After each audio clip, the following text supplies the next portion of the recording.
it's only Mary Magdalene that walks into the empty tomb.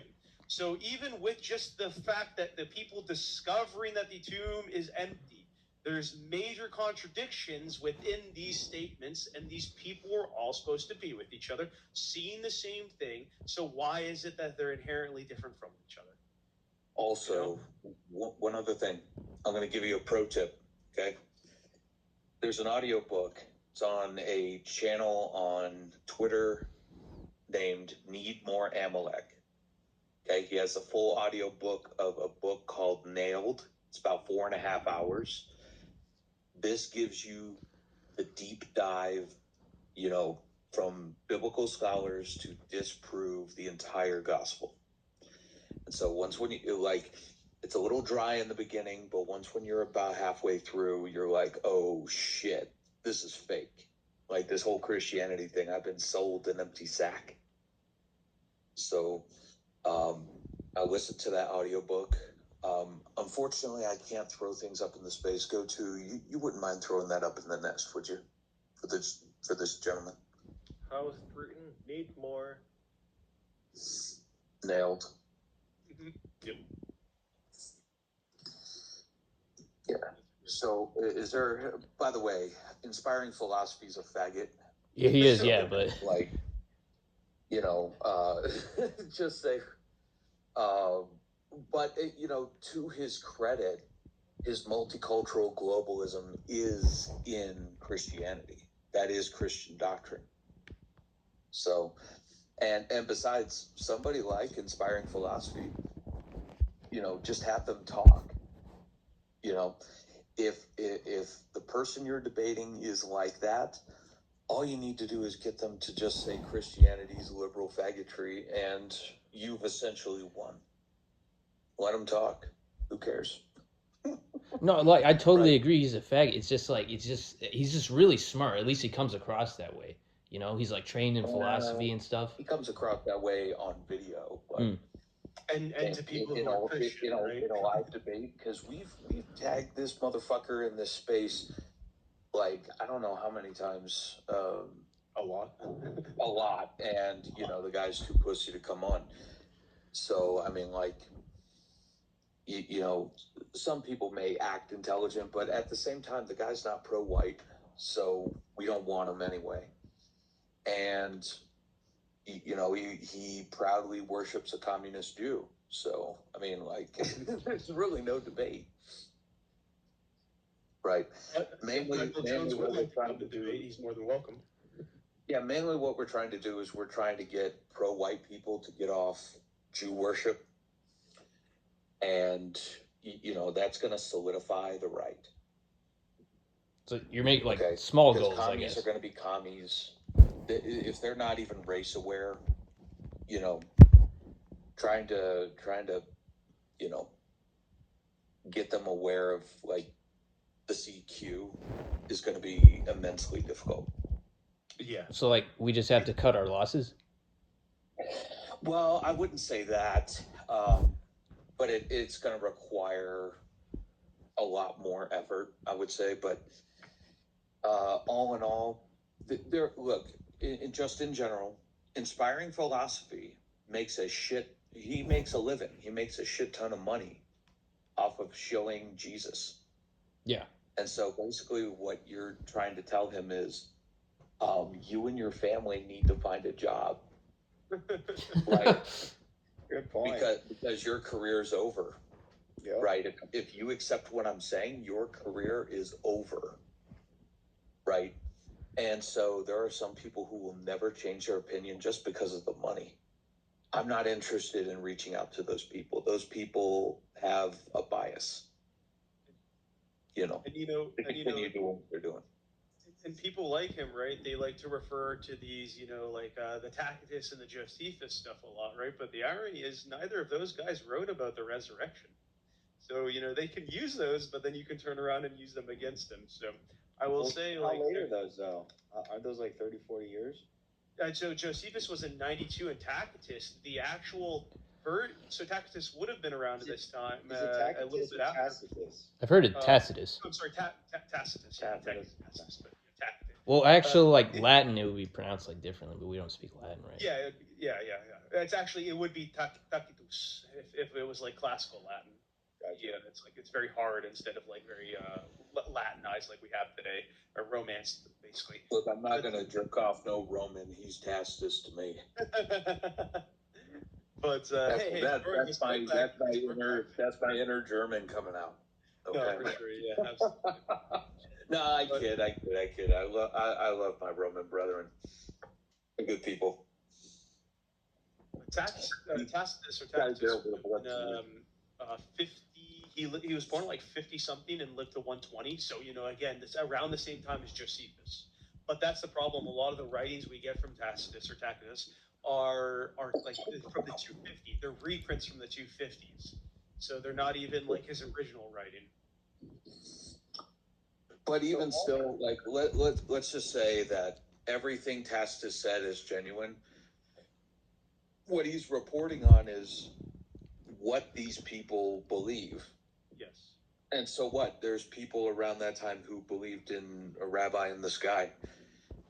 Yeah, nobody disagrees with that. One sec, guys. I get in there. Charlie, if you want to come up and be actually like serious and ask questions, you're more than welcome up. But if you're just gonna come up here and say "What's up, monkeys?" and do your little freezer voice, you can fuck off. So if you come up and you start shit, I'm kicking your ass out right away. I was just gonna say that, so all they have is like 2 forgeries. Oh, look who it is, the gay Saint nigger Jew. Yep. Oh, yeah, bro, you nailed me, bro. Yeah, fuck you, Jew. Well, a guy who has freezer as his emblem and had to change it to come in here because he wants to come in here and just say, "Oh, look at the gay Santa Jew." Like you play as a fucking an anime character from a child's TV show. Get the fuck out of here, Charlie. Kids these days. Kid's a nigger anyway. So moving, just to finish my point here. So they have 2 things that they're hanging on to, which is the forged letter from Pontius Pilate, right? Yes. And then they have the Shroud of Turin. Yeah, the Shroud of Turin, which I will say is harder to debate than the Pontius Pilate letter, but that's because they're just like it's like a miracle. It has miraculous charms behind it and shit. It's like these are all anecdotal things that are like it's because the Vatican stops anybody from doing any extra experiments these days. We cannot like debate on any longer personally. So until the Vatican allows us to start looking at the Shroud of Turin and having third parties come in once again, I like to keep it off the debate table. It's not very fair if that's the case, right? Well, here's the thing. There have been people who have actually recreated it. Yes. Using technologies and materials that were available at the suspected time, which would have been like what, the 1400s. Yeah. And look, I'm as far as that is concerned, what that is religiously inspired art. But the really cool part about it is that this is probably the first type of photograph, because it's a photographic negative, ever. Okay. And in that respect, it's cool. Okay. Just like the Sistine Chapel, right? The ceiling at the Sistine Chapel is beautiful art, right? But at the same time, claiming that it is the burial shroud of Jesus is number one, false, because it doesn't work with the Bible, because the Bible talks about strips of cloth, not a single cloth. That's number one. Number two is that it's not the correct weave.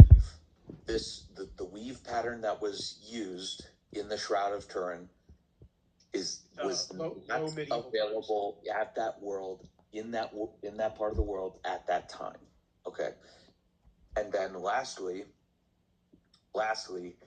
is that if people are able to recreate it in a lab, it's not miraculous. And really that's the end of the argument. Yeah, one other thing. There were multiple shrouds like this. And when this particular one in Turin was rediscovered, quote unquote, the bishop at the time said it was a fake. The bishop of Turin at the time said it was a fake. So, Yeah, I mean, take that for what it's worth. Yeah, I don't. But honestly, I mean, a lot of what I see, at least the Christian they don't really use that or take it seriously anymore. At least. Oh no, we have. Why people you'd be coming through our surprised, house. there's a lot of Catholic guys who try to do that. Somewhere's like There was made a in guy medieval like here times a or week something. ago. He couldn't even pronounce. He called it the Shroud of Turin. He couldn't even fucking pronounce it correctly. They use it all the fucking time. Shroud of Turin. Yeah, he's like, "What about the Shroud of Turin?" I'm like, "You can't even pronounce it, you fucking retard." He's like, "What?" He kept saying, "Well, what about the Shroud of Turin?" Look at, for some reason, the shroud is such an important thing to Christian history, but the first time it's made mention of is in 1350. So why is it that it was such an important thing to Christianity, but only mentioned 13 fucking hundred years after the fact? It's come on, charlatans. And by the way, they would have a better argument with the Holy Prepuce. Yeah. Oh God. And funny enough, right before genetic testing started to become a thing, it mysteriously vanished. Oh, did it? That's funny. I didn't know. Yes. Wiener, for It everybody who doesn't was know, stolen. we're talking about the wiener of Yeah. Jesus. They're talking about Jesus' foreskin, even though I believe no, he was Pharisaically circumcised. I thought they were still performing the Egyptian style, but yeah, it would have happened fair. No. Do you want to know? Do you want to know how they found out which one was the real one? A nun. Okay. By the way, keep in mind, at the time there was 14 of these fucking things all over Europe. Okay. There was a nun who later became a saint who had a dream, and in this dream, Jesus came down to her and put his foreskin around her ring finger as a wedding ring. Okay. And that's how they found out which one was the other one. And it's like, bro, are you like even serious right now? Like, stupid. They also, the Catholic Church also has a vial, supposedly, of the Virgin Mary's breast milk too. Yes. It's a weird fucking religion. It, like I don't like, and they all say, "Oh my God, that's so base. That's so." There was a saint who was praying at a statue of Mary, and she